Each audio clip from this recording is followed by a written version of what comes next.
Good evening, everyone, and welcome to our Ogden City Council meeting for June 9th, 2018. Let the roll call reflect that all council members are present, with the exceptions of Vice Chair Nadolski, who is en route, stuck in traffic. He should arrive shortly. And Councilmember Lopez has asked to be excused today. We have a scout with us tonight, Spencer Christensen from Troop 265, and he's going to come and lead us in the Pledge of Allegiance today. So when he gets up here, you follow his instructions, and we'll have a good experience. Welcome, Spencer. Everybody, please stand for the Pledge of Allegiance. I pledge allegiance to the flag of the United States of America and to the republic for which it stands, one nation, under God, indivisible, with liberty and justice for all. Thank you, Spencer. What are you here tonight for? I'm here for the Citizenship and the Community Merit Badge.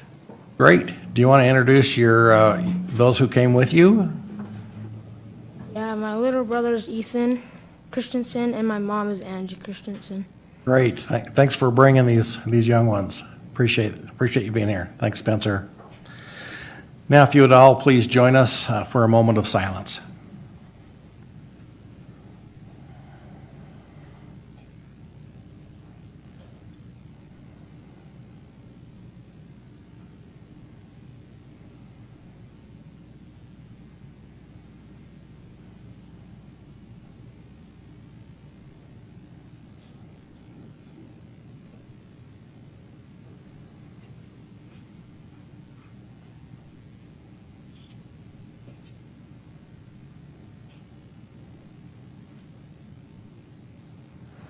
Thank you.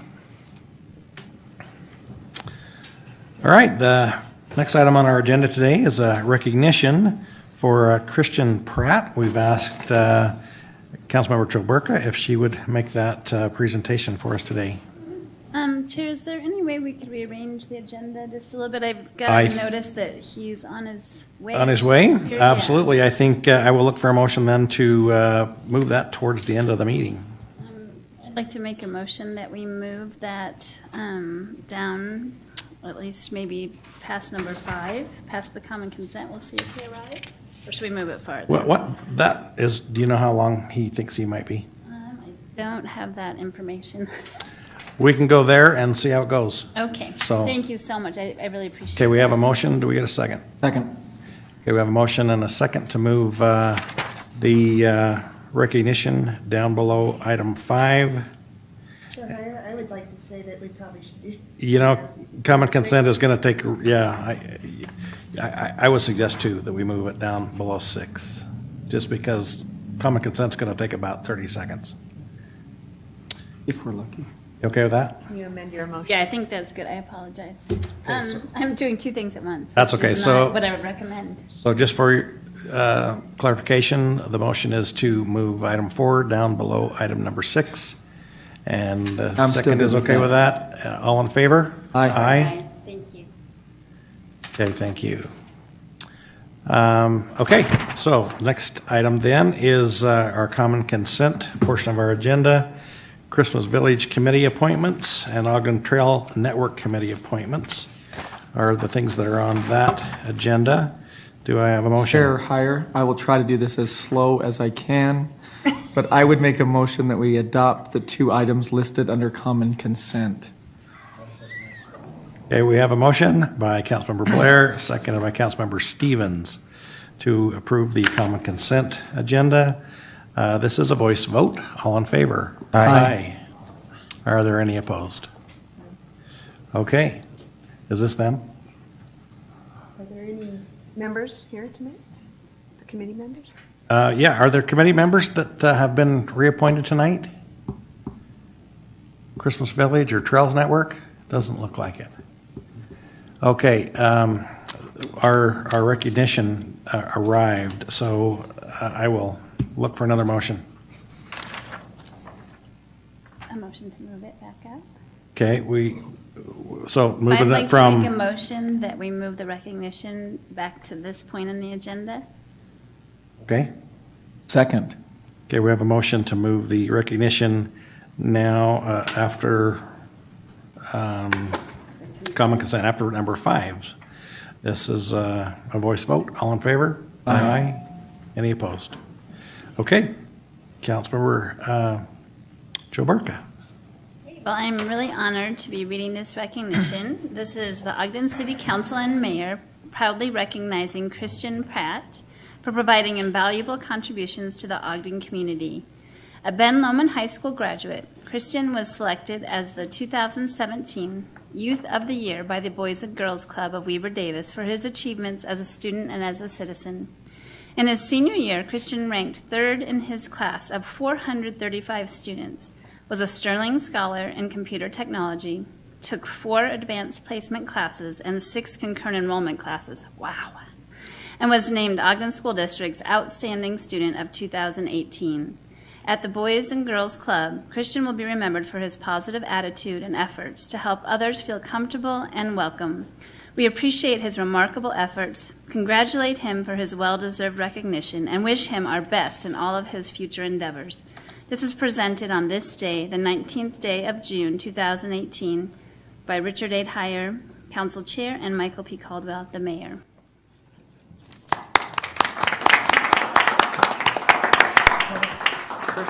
Come forward and shake our hands. We'll take some pictures, and then we'll have you talk to us. Ben, go, man. You're making us proud.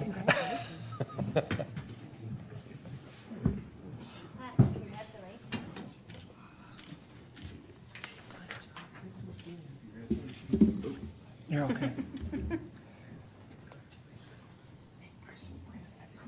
Yeah, you bring those who came with you. Yeah. Bring everyone up that came with you. Yeah, come on up. Sorry. That's okay. I'm going to stand on it if I have to stand next to the mayor.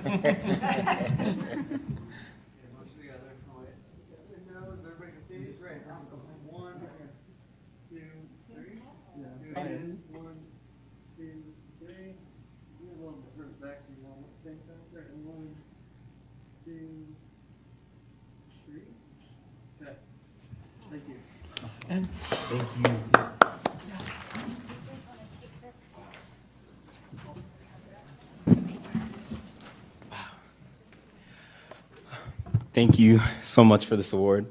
Of course, as you know, traffic downtown is pretty tough, so sorry we're a bit late.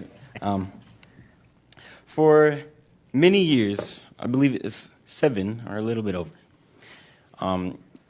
the Boys and Girls Club has provided a stable foundation for me, starting from a very young age. And I'm very thankful for everything that the Boys and Girls Club has done, not just for me, but for many, many students who are in the same circumstances. From a very young age, it was tough for me to just be a part of those social norms. You know, I didn't have very many friends. It was a tough life in general, a tough life at home as well. Taking that step forward, being invited to Boys and Girls Club, and allowing them to mold me into this character that I am today, I'm very thankful for the whole process. And everyone who's here today, of course, everyone who's a part of the Boys and Girls Club, they have helped me along the way so much that I could never say thanks enough. This award symbolizes a lot more than just a plaque. It symbolizes who I've become in general and how much farther I can go. So thank you again so much. And any awards that I receive in the future, I don't think they could top this one. That's for sure. And I know that being Youth of the Year, I can provide a stable shining of kind of a light for others to come to understand that, hey, if he can do it, I can do it too. And in the end, it doesn't have to be this same old bland Boys and Girls Club, but in the end, it can become more. It can become a family. It become something that truly produces stable and amazing characters, just like me in the end. So thank you so much. Thanks, Christian.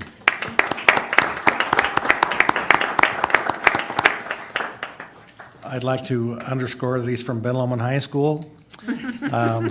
Just in case that got overlooked, I didn't want to make sure that got highlighted. Thank you, Christian.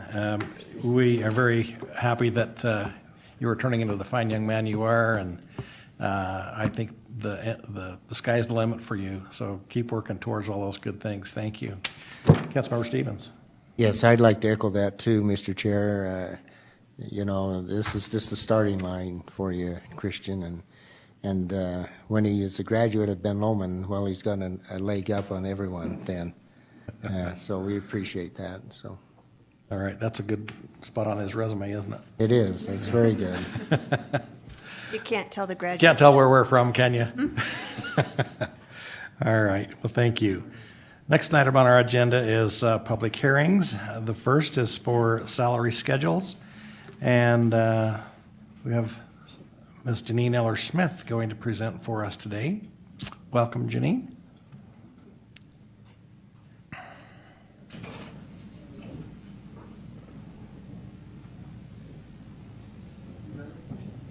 I think so. I'm sure she saw you.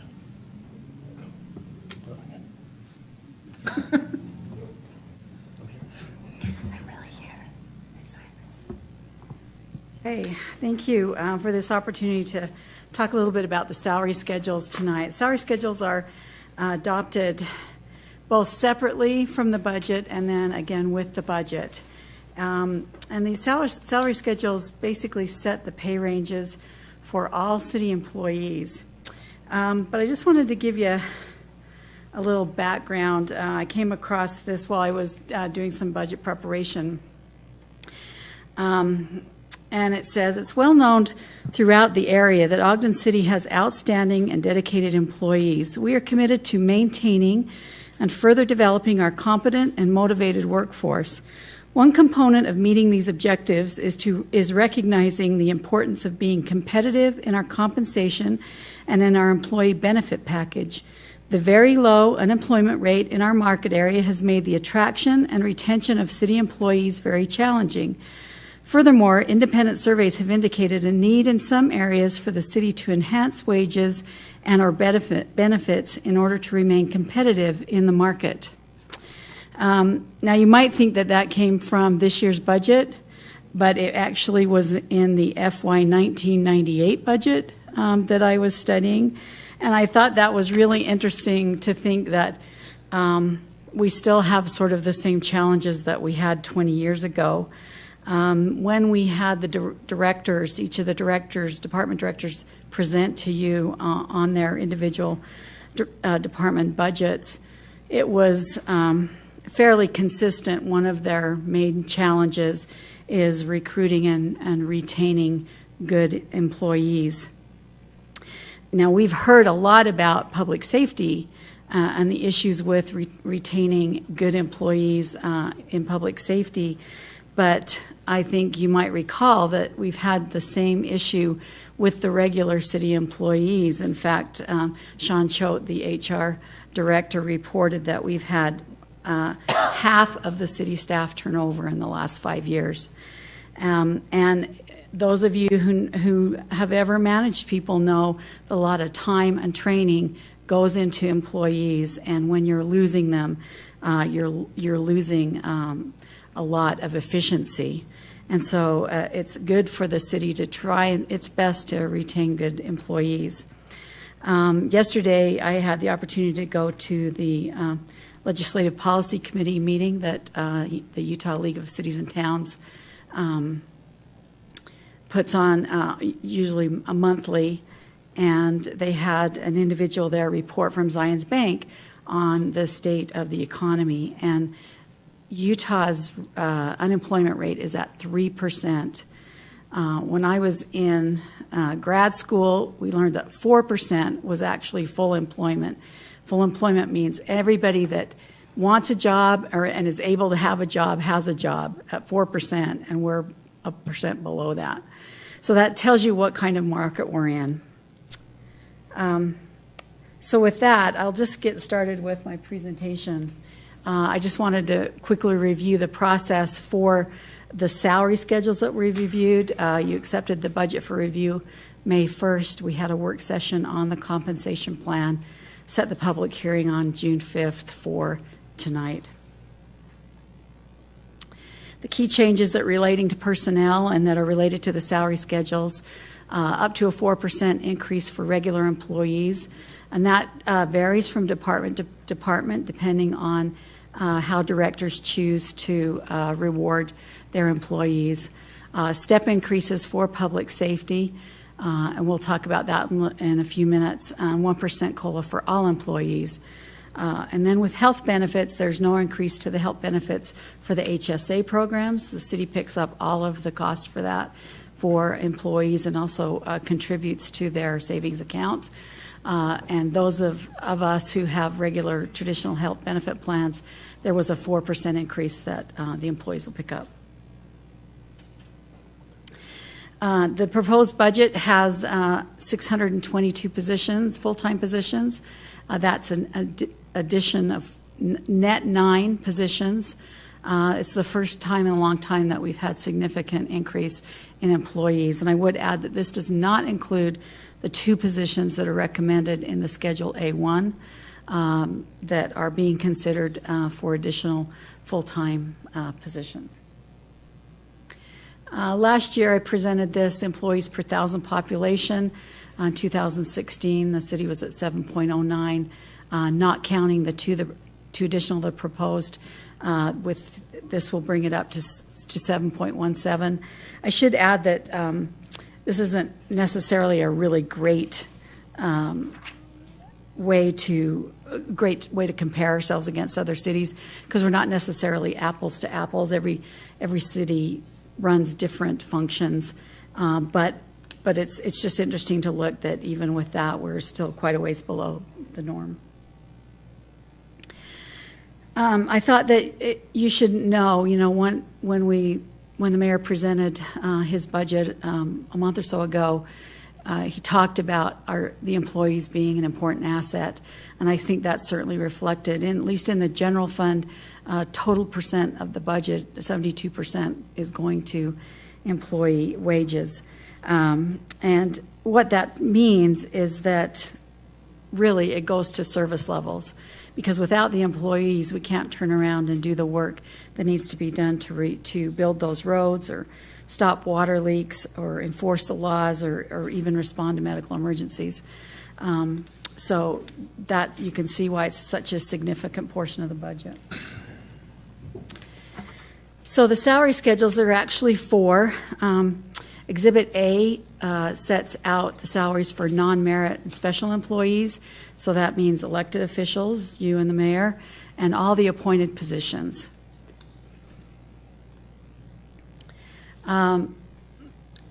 Exhibit B sets pay ranges for non-sworn, and those range from $25,000 to the lowest to $150,000 at the highest. I would say that there's probably no non-sworn employees or non-merit employees that were in that higher range.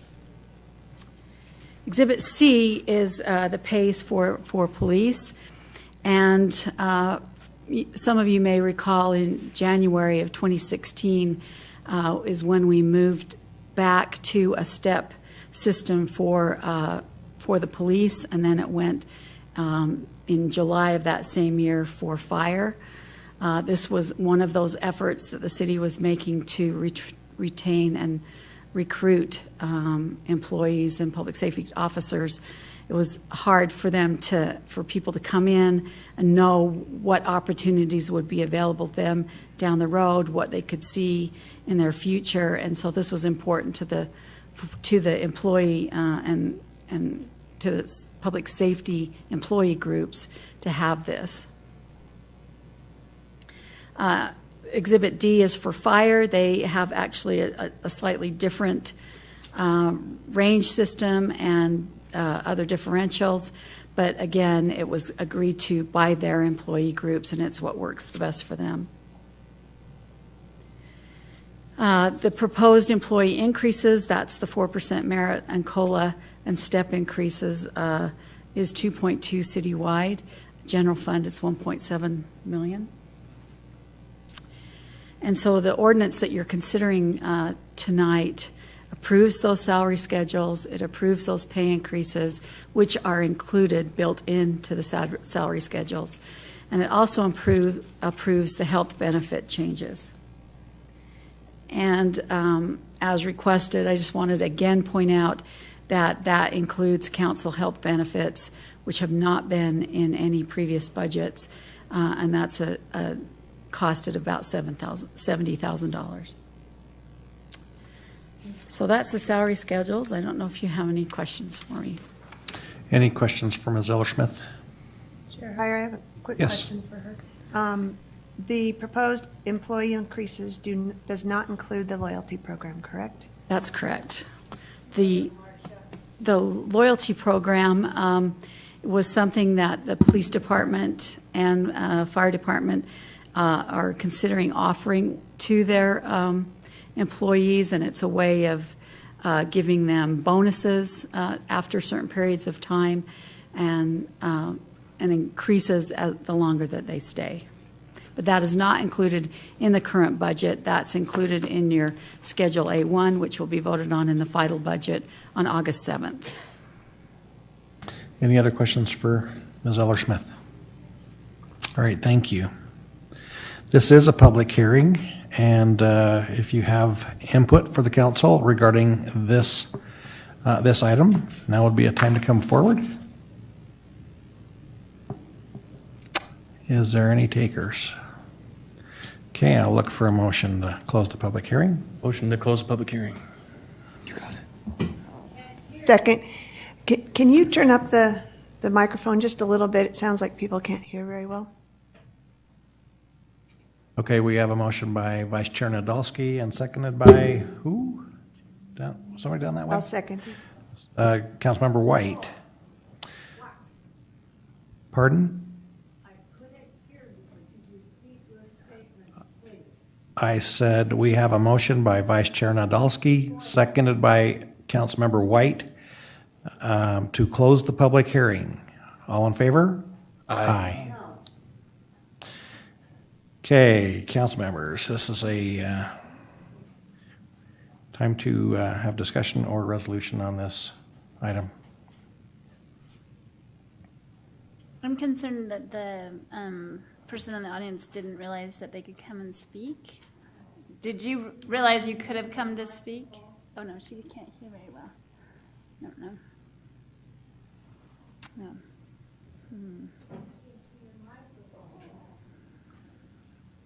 If I may, if all the council members will just speak into your microphone closely and clearly, please. Thank you. Thank you, Brandon. I was just concerned that if she wanted to say something but didn't Did you hear. want to address the council on this issue? Okay. Okay, we, Can we do that? Can We go can. backwards? Okay. let's open that public hearing again on this item. Do you need a motion, Chair? Yep. I'll make a motion that we reopen the public hearing. I second it. Okay, we have a motion by Vice Chair Nadolski, seconded by Councilmember Stevens to reopen the public hearing on the salary schedules item. So would you like to come forward and address the council now, ma'am?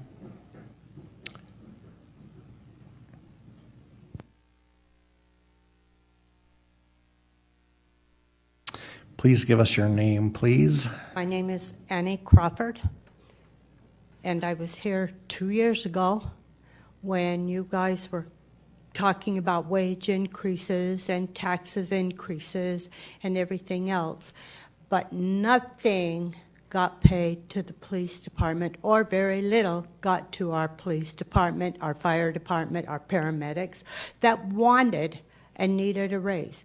Now we're talking about bleeding because everyone is leaving the departments and going elsewhere.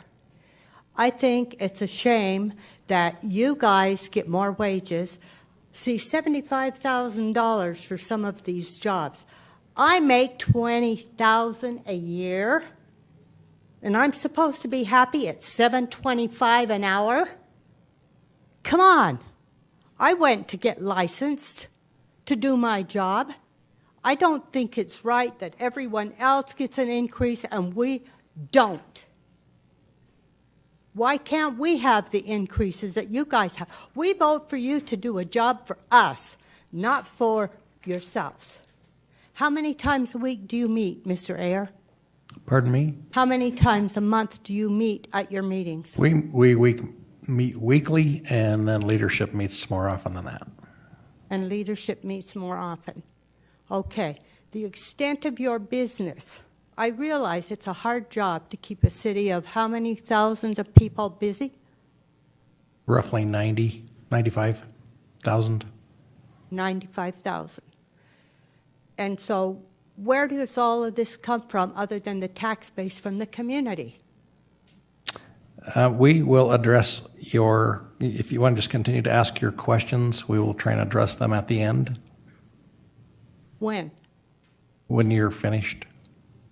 Okay, because the thing of it is the people of the city is really having a hard time with their taxes and their tax appropriations. And whether you believe it or not, I have a home that's put at $139,000 and is only worth $55,000. Now tell me how a leaky basement and a house that is not, I'm trying to bring it up, trying to make it look nice on my wages. You know, it's really difficult, and I'm sorry, I just don't believe that everybody sitting in the office, when I go to different offices and I see them playing computer games instead of doing work, council work. What is real council work? Aces Wild, Joker, Solitaire? That's not fair. That's not right. I'm working hard to do this. And I think the citizens of Ogden City need a little bit better representation. Thank you. Thank you. I don't know if you want to address the raises for the police and fire.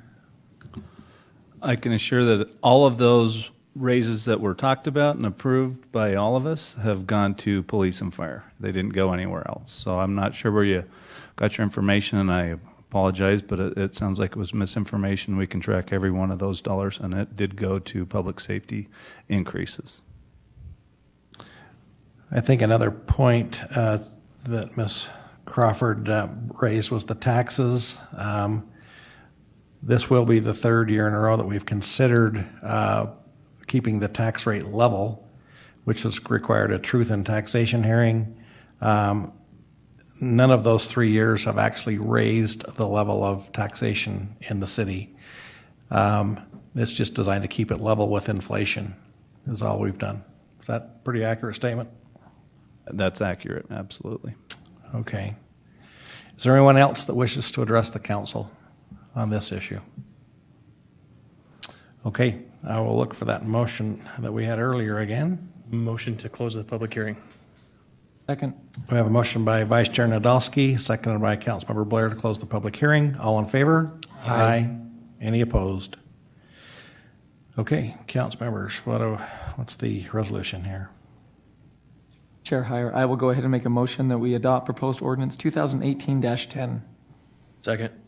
We have a motion by Councilmember Blair, seconded by Vice Chair Nadolski to adopt ordinance 2018-10. This is a roll call vote.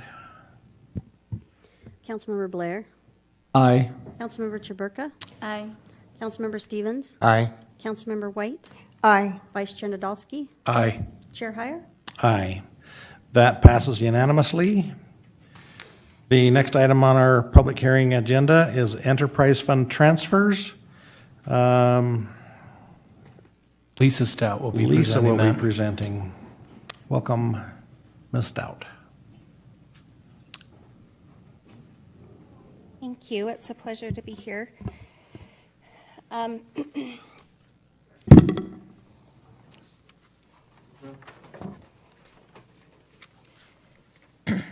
want to put these numbers up before I talk about them.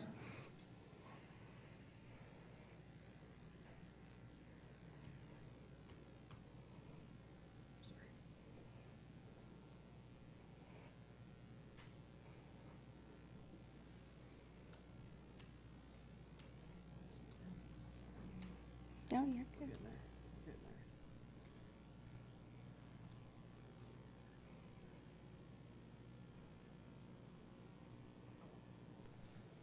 Okay, thank you.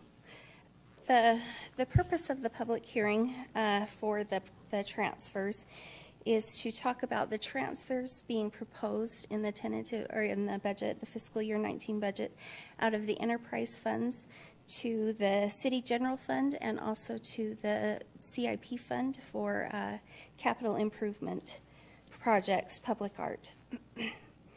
The franchise and property tax to the general fund, the very top line listed there, is a subsidy transfer to support general fund expenditures. Subsidy transfers are cash moved from one fund to another that do not relate to any business that fund is doing. These numbers are calculated based on charges for services revenue in each of these funds. The city calculates 6% of charges for services revenue to approximate franchise taxes and 6% to approximate property taxes. These amounts are transferred to Say that again. What are those percentages? 6% for franchise taxes and then 6% for property taxes. We still can't hear a thing. Can we move the mic a little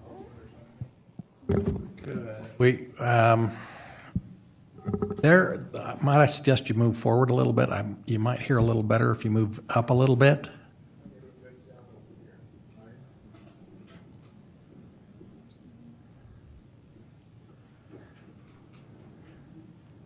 So these numbers are based on the projected budget for each of the enterprise funds in fiscal year 19. The amounts listed as public arts to capital improvement funds, is that better?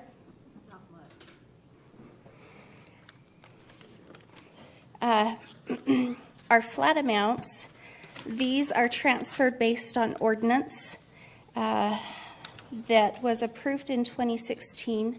The public art program actually started in 1997. The city had an ordinance called the Percent for Art Ordinance, where 1% of every CIP that was proposed and adopted by council had 1% of that CIP budget transferred to art. So the city could do art installations.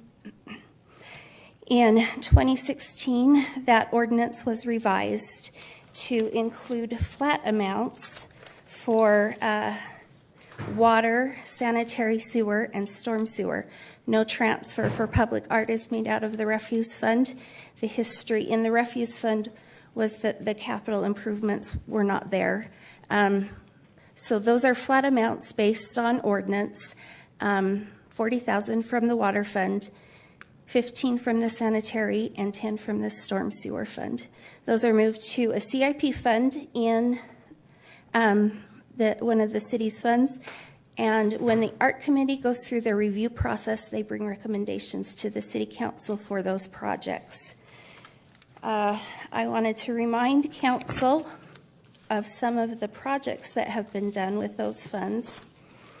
They include the Bearer of the Maltese Cross at Fire Station 3, the River of Light over at the Junction Plaza, the Glide Soar Fly at the Junction Shopping area, the Four Seasons of Ogden Wall at the Ogden Amphitheater, the Skate Park Sculpture at Lauren Farr Park, the Water Cycle Sculpture at Hyde Venture Park, the Playtime Sculpture at Jefferson Park, an art mural at the airport terminal, the Welcome Center sign that's located at 23rd and Wall, and then a garden at the water filter plant. The state has also asked the city to disclose the percent of expenditures these represent of each of these funds. So those are listed as well on the sheet. These notices went out as a disclosure to citizens in their utility bills this past month. And once this is adopted, another notice will be put up online if this is adopted. Any questions for Ms. Stout? Okay. We're about to open up the public hearing for public comment. If you have comments about the enterprise fund transfer, please come forward and give us your name and limit your comments to 3 minutes. And speak directly into the microphone. Great. Good evening. My name's Tyler Ellis. I run the Ellis Planing Mill downtown, and I'm a woodworker, not a public speaker. So I don't like to air my dirty laundry, but in order to illustrate these 3 changes of policy, I need to. A year ago, last April, we had a sewage backup in one of my commercial buildings that caused $15,000 worth of damage. There was a blockage under Wall Avenue, which we repaired at the cost of $35,000. Our notice of claim that we would like the utility lines that swiped and cleared our, actually removed our lateral line, has been denied. And it's been denied on a couple of reasons. On the front end, landowners are responsible for their lateral lines to the main, not to the curb. Well, that's 45 feet under Wall Avenue. From the contractors that I've dealt with that are digging these lines up and down the Wasatch Front, they say that is an uncommon policy. I would recommend that landowners should be responsible to the curb, not to the main.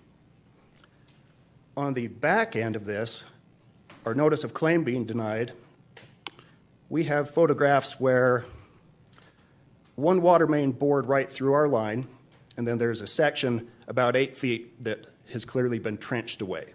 And it was done during utility work. There's utility lines above and below.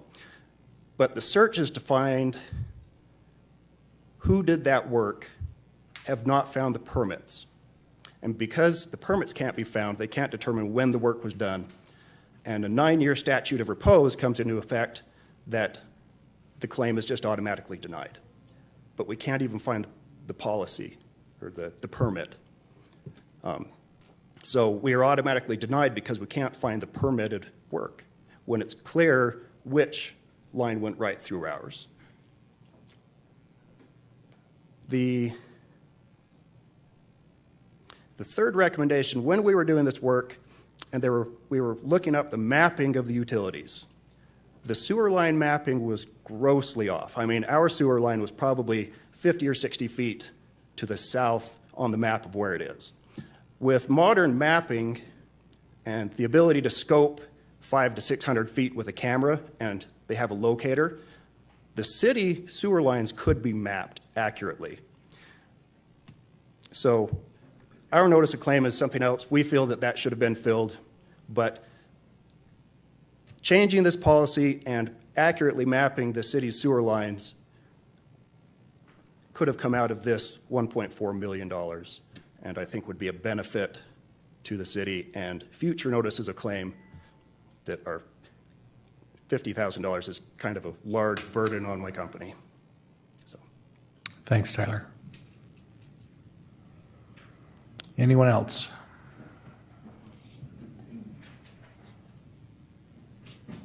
First time doing it. I was just reading over the notice that was sent, and I don't know if I have some of this correct, just some of my observations. But Did you give us your name? Oh, Maureen Jensen, I'm sorry. I feel the utility fund should remain dedicated to a utility fund. It's when this money is put in a general fund, there appears to be enough money for water, sewer, plus property taxes and public arts. It appears as though the utility might be a bit overbilled when it's used for the utilities plus other things. And water and sewer will go up through the years.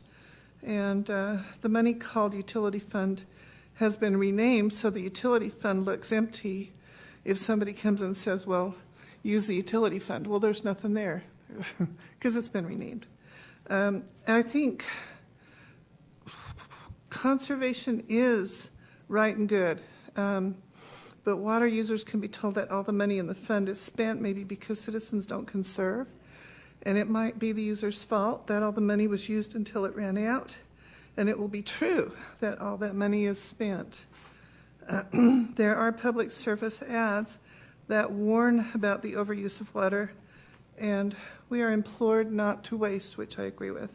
That higher water bills can be justified when the utility fund can be shown as empty. And that's just, I don't know if my observations are correct, but it just seems that way from looking at this. And it also seems like it's a very easy way to raise money and not have to call it taxes. So that was just my observation on what was sent out. Thanks. Thank you, Mrs. Jensen. Anyone else?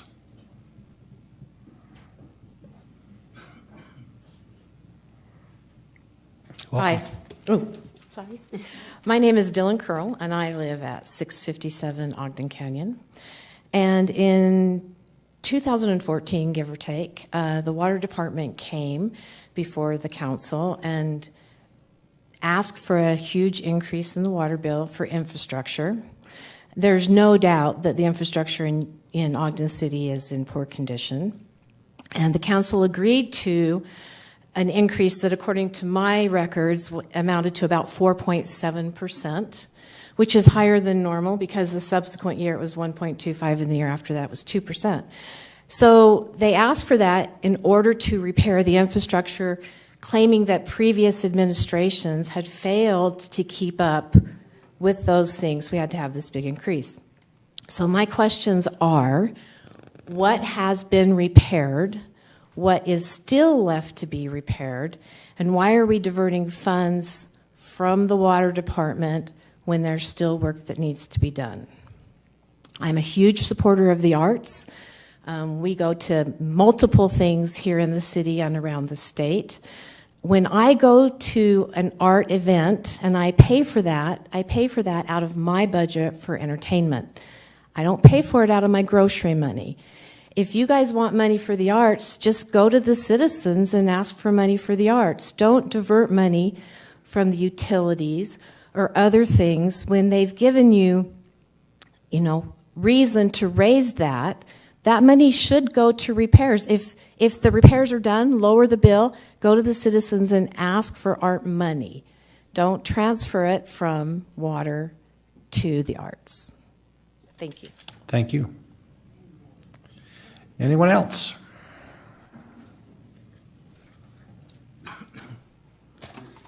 Rick Curl. Oops. I reside at 657 Ogden Canyon, but we have properties at 699 Ogden Canyon, 683 Ogden Canyon, 532 6th Street, 540 6th Street, and 802 North Street. So we have a vested interest in this. We pay tax, we pay utility bills at all those locations. We are big supporters of the art. We go to the Egyptian all the time at the Utah Film Society films. We go to plays, we go to the symphony, the opera, the amphitheater a lot. We go to art galleries all over the world. We love the arts, but we believe that the arts should pay for the arts and that the utilities should pay for the utilities, and I do not understand why we're diverting money from ratepayers to things like entertainment and arts. That it doesn't make any sense. Why would we not ask the citizens if they want to pay for the arts? And if they do and say yes, then those monies should be spent on the arts. But if we ask the citizens for extra money for the utilities, then I think those monies should be spent on utilities. An example is one of our daughters went to college about a dozen years ago, and we were providing money for tuition and books and lodging, etc., contingent upon her going to college, getting decent grades, and we were paying for that so that she could get a degree. Well, one semester she decided that it was more important to spend her money on CDs and DVDs and novels and entertainment. When we confronted her, she said that some of the movies and some of the books and some of the CDs were educational and artsy, and that she was getting some education from that. Well, we said, okay, but the money was meant to get you a degree from college, and to further, your ability to get a job later on in life. If you wanted money for entertainment and arts, You should have asked for it. Maybe we would have given it to you, maybe not, depending upon, you know, the argument that you made. But we didn't expect her to spend the money for her college degree on what she considered arts and entertainment to further her degree. And if any of you are parents, and I suspect you are, you'll understand our concerns. So that's what we're saying. Why is money being subtracted from utilities to pay for something else? Why wouldn't this be brought before the taxpayers as what it is, supporting the arts? Thanks. Thank you. Anyone else? Good evening. My name is Jack Jones. My wife and I live at 569 Ogden Canyon. And yes, we are all art type people. We canyon people, love our arts and things. We have gone through a lot of trouble getting water to the city. We were guaranteed that our water would be right and that our pressures would be right. We are investing in other properties in the canyon. We still don't believe, and there are several people that aren't here tonight, and I think they're just beat down and worn down and said, okay, it is the way it is. But we have nice homes up there. There are year-round homes. Rather than diverting this money now, we would like the water department to really take a serious look of what's going on with our water pressures. We are continually having shutdowns in the middle of the canyon for days. It's extending over, and I'm telling you, many of the people are just beat down and deciding, hey, it is what it is. We've invested money to get new lines. We came off of the main road, so we didn't have to deal with what this gentleman's dealing with to the main road. We were told we'd be responsible if anything happened middle of Ogden Canyon, so we converted our line from the main line down our camp, spent, $8,000 to get that done. We've still not been satisfied with ours. So rather than diverting $40,000 there, let's make sure the folks in the canyon that have sacrificed to get you folks downtown all the water you need, let's get our water right. Thank you. Thank you. Anyone else?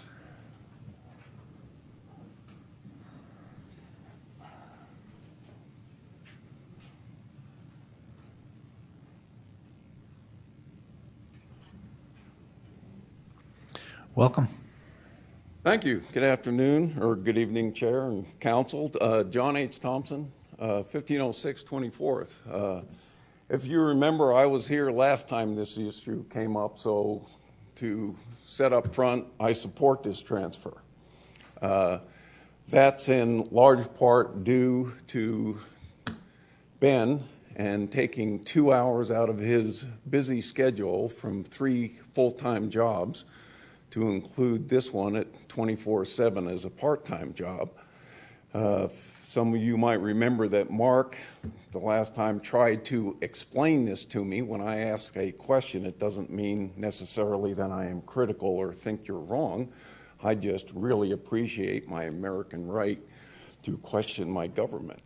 So when I have that opportunity, I like to exercise it.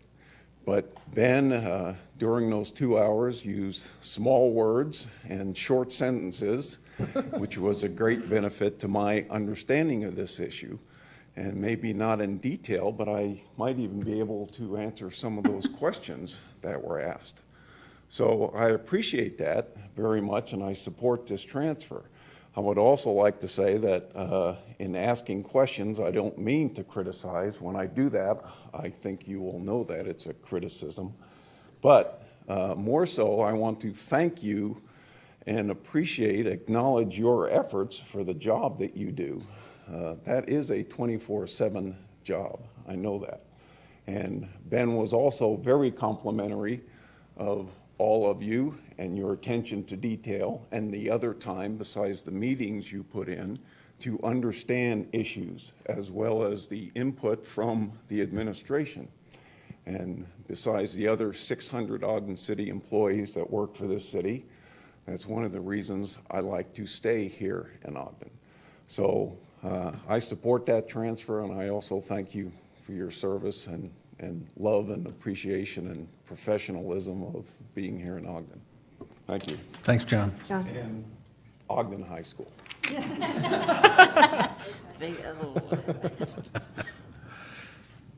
Welcome. Good evening. My name is Robin Jones. I live at 569 Ogden Canyon. And I would ask the council to please review and consider the percentage of water rates that we pay in Ogden Canyon appears to be double. I wondered if you could address that, and especially given the fact that after all of the inconveniences that we experienced with the water project, that most of us don't have water pressure. Thank you. Thank you. Anyone else?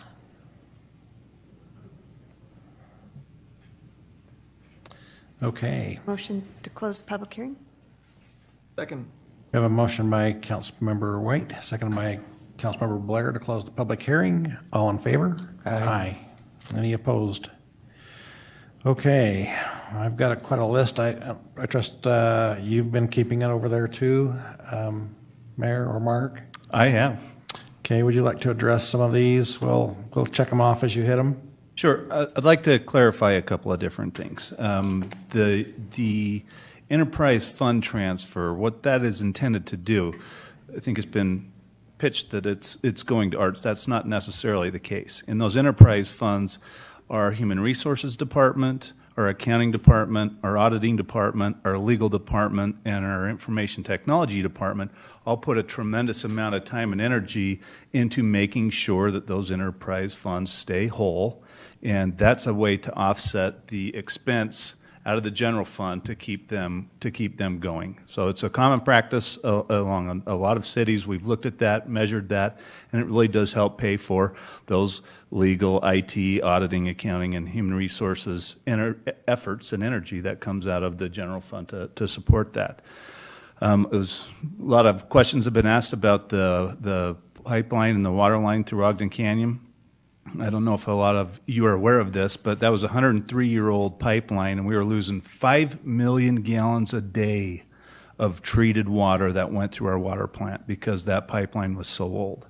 And so some comments were made that we do have an old infrastructure in Ogden for some of this, and we do invest every bit that we can into upgrading that. The funds that we use for this enterprise fund transfer aren't taking away from that. It's to cover some of those other expenses to keep those funds operating and to keep the city working as well as it can.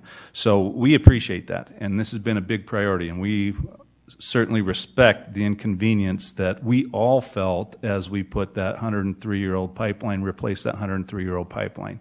If you have issues with that, I hope you'll continue to let us know.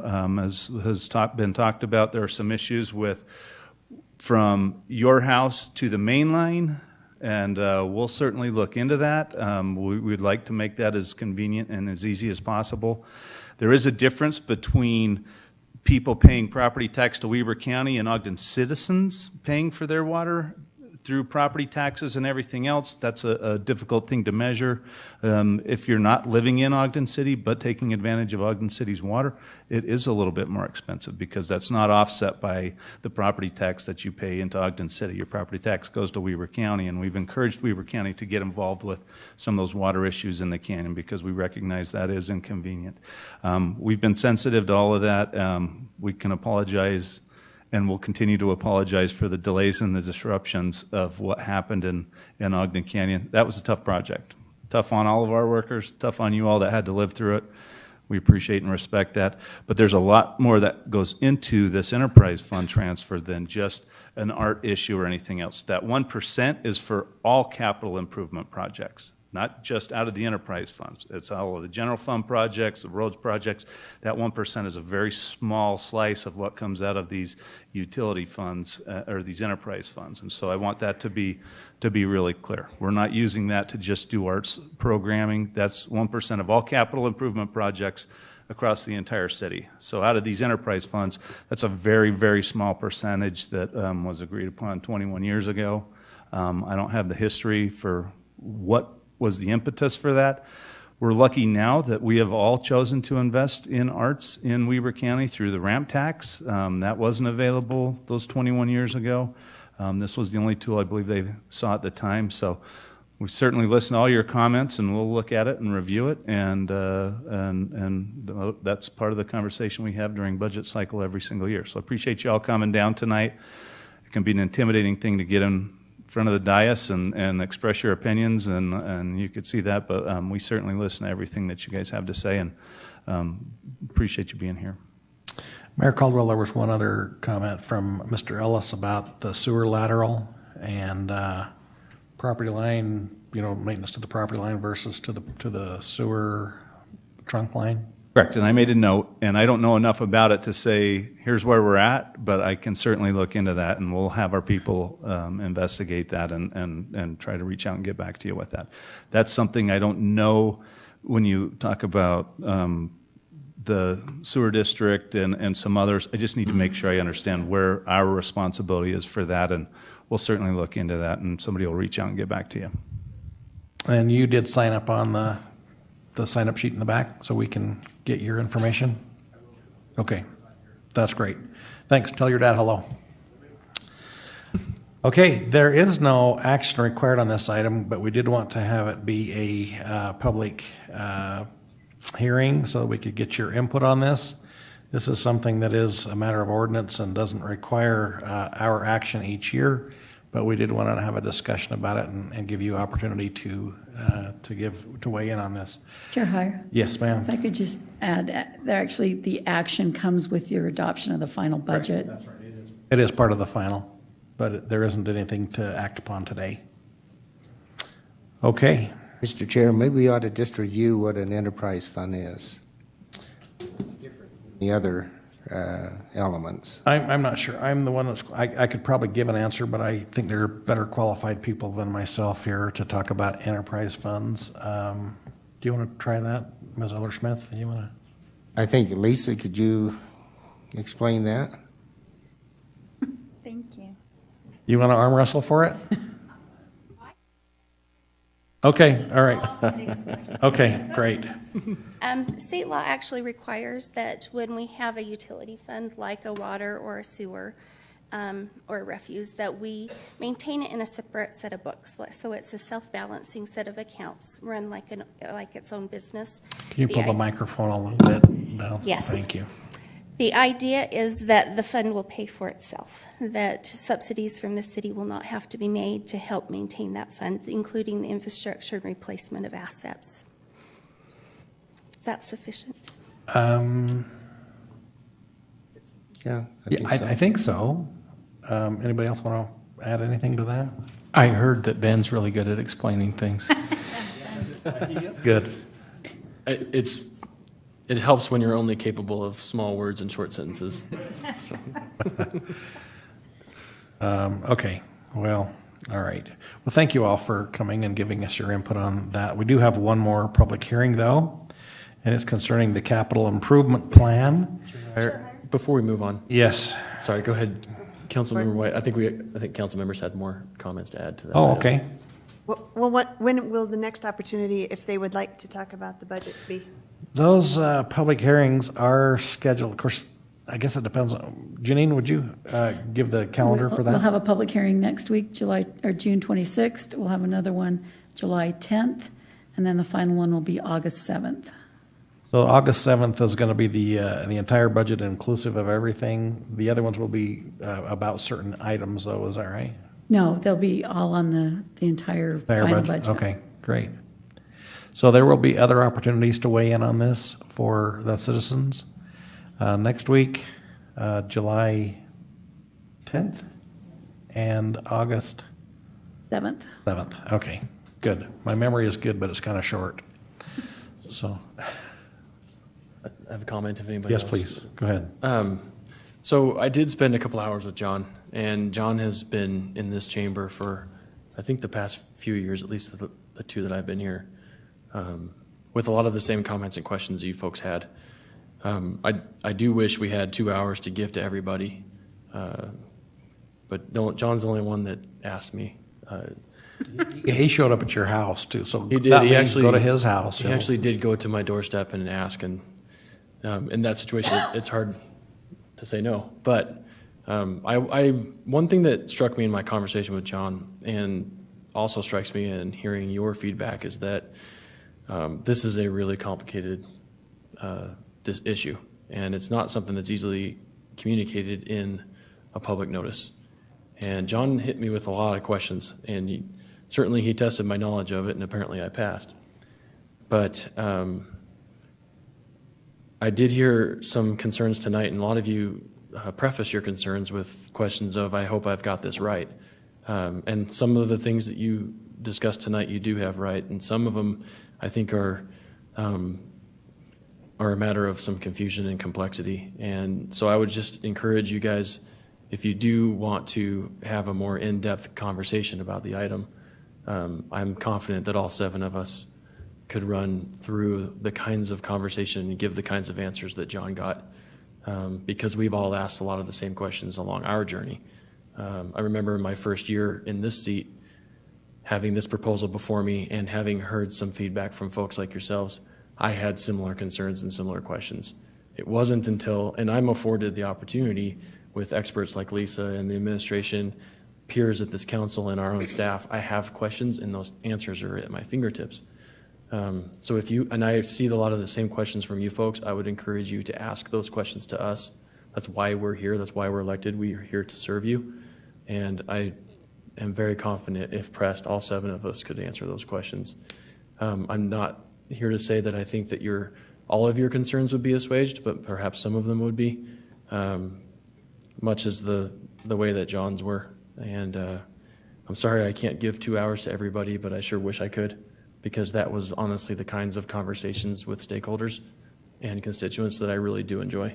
To be able to sit down and to be able to talk through things in a really clear, calm, and rational way led to a much better understanding of the issue. So if any of you desire that, each of you have 4 council members specifically that represent you, but there are 7 of us here that can help. Thanks. Any other comments from council members regarding this? I just have one quick question, or one comment, and that is that one of the things that we have been very proud of is being very transparent with you as well, and I think that's what Councilmember Nadolski is trying to say, is that we will sit down and tell you why those numbers and where they're coming from, and just being transparent with the information that we have. So that's just to follow that. Yeah, there's no way to make a $200 million budget simple. It is very complicated. And so we spend months with the experts going over this data, and we get a cursory understanding of how all the pieces fit together. But this is an item that has come up year after year after year. This is my 7th year on the council, and it gets asked every year. And I've resolved myself. I understand it, and I'm very comfortable with it, based on the principles that it's in place for. So and I can say this conclusively, that we as city council members are your representatives to this city. We're on your team. We don't try to. It's not a them and us. It's not we're pitting ourselves against you. We are you representing the interests in the city. So I hope you see us that way. The reason we have so many public hearings is just so that we can have that opportunity to have the feedback that you guys have given us today, and we very much appreciate that.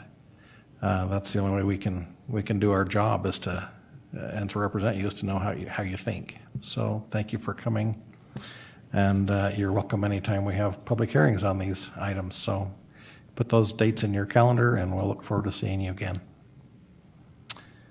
Okay, and there is one more public hearing that we have, and that's concerning the capital improvement plan. And I think we get to listen to Lisa again. Is that right?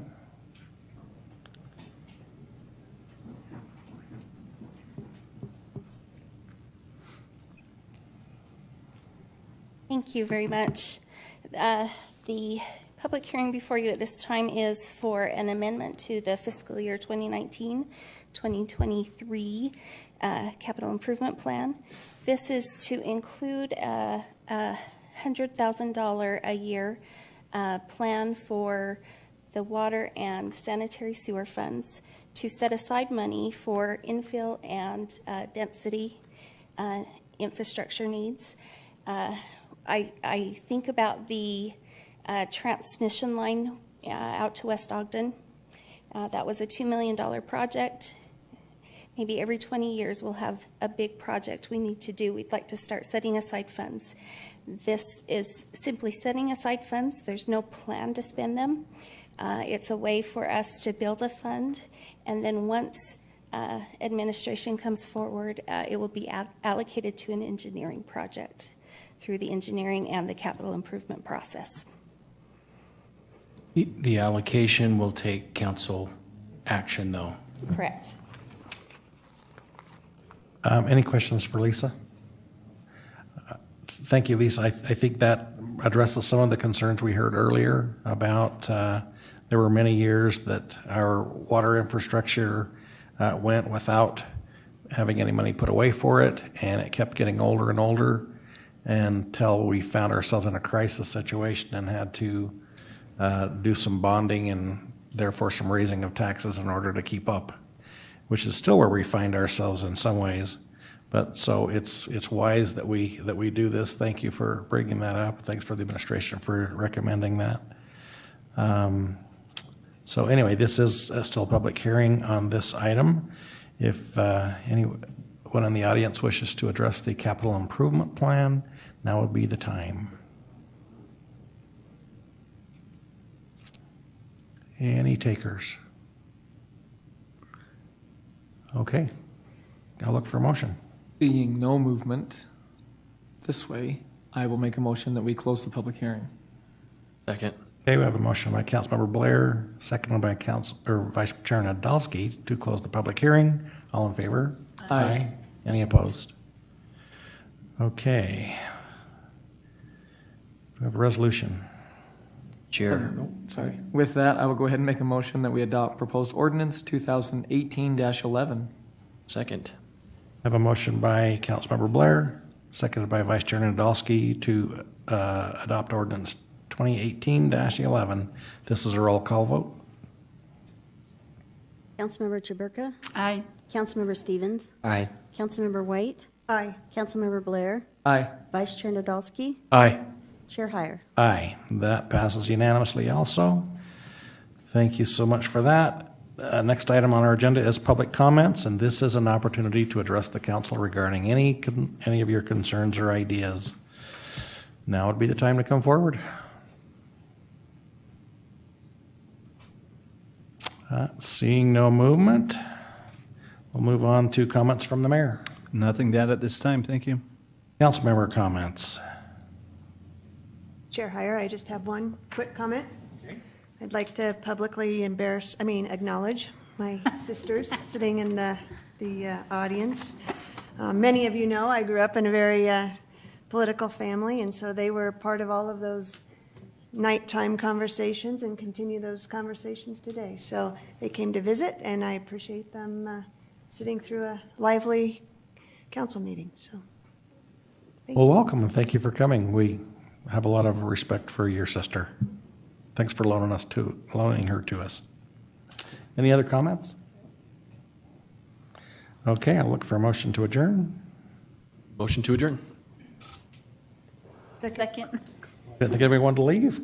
We have a motion by Vice Chair Nadolski, seconded by Councilmember Chaburka. All in favor? Aye. Any opposed? Thank you.